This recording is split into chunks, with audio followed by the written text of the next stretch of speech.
We spend a lot of money on nuclear missiles, nuclear weapons. The level of destruction is beyond anything you can even imagine. It's just bad that everybody has to spend all this money on something that if it's used, it's probably the end of the world. Wow. I don't know what to say to that. You know, when I listen to these climate lunatics and they talk about global warming, and they say the ocean's going to rise 1/8 of an inch in the next 300 years, and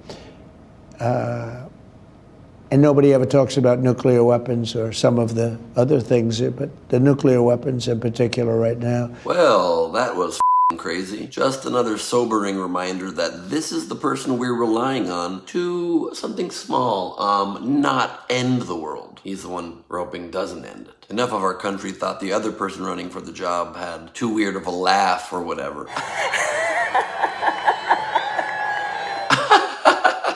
So now, the power to end the world in nuclear war rests in the hands of that guy. I watched Biden for years say the existential threat.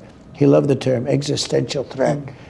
Our greatest existential threat is from the climate. And I said, no.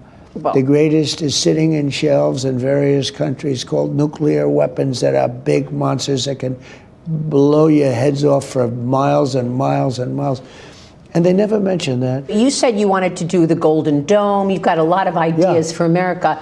But then earlier you said you wanted to cut $1 trillion in defense spending, right? I didn't say I was. You're not going to. So I was like, which is it? Are you cutting defense spending or are you building us up? I never said defense spending. Okay, because I think you were talking about denuclearization. Correct. And that's where the cutting of the spending came in. I never said cut. No, it's not in these days. I'd love to cut defense spending, but not now.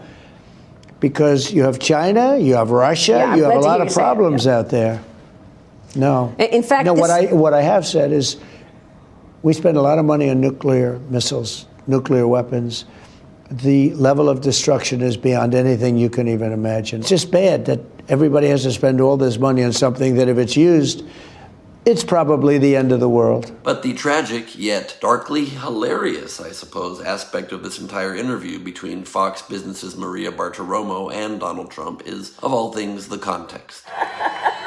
You see, Bartiromo's purpose with the interview was to make sense of Trump's erratic policy moves that have affected the stock market. She's trying to get some concrete answers for her business-oriented audience, and why shouldn't she? Business-savvy Fox viewers literally bankrolled his campaign. So now they're looking for answers, understandably, because the stock market has been destroyed. I mean, pretty close. It's not looking good. So she's there to ask questions. You'd assume, like, you keep threatening tariffs. What's the plan here? The stock market is plummeting. How do you intend to address that? Why are our 401ks shrinking? Instead, she got answers straight out of Dr. Strangelove. He goes on to compare the threat of nuclear war to the ongoing climate crisis, almost as if he's mocking the urgency of climate change simply because nuclear war could happen tomorrow. They talk about the climate, and they talk about the dangers of the climate, but they don't talk about the dangers of a nuclear weapon, which could happen tomorrow. Not exactly the kind of thing you want to hear from somebody in charge of preventing it.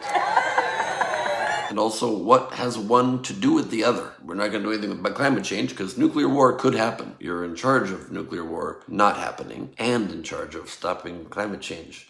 You do a lot of stuff as president.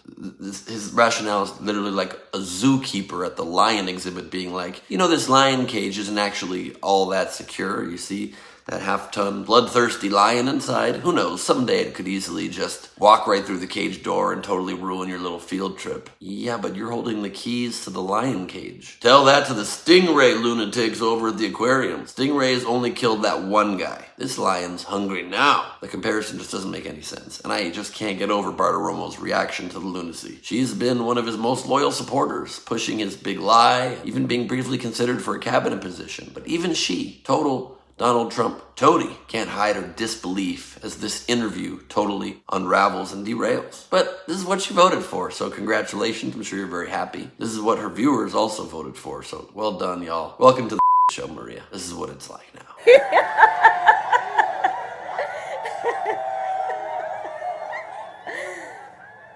Good evening, everyone. I'm Ben Gleib for Rebel HQ. You can subscribe to my podcast, Last Week on Earth. My guest this week is comedian Sam J, and soon coming up, comedian Baratunde.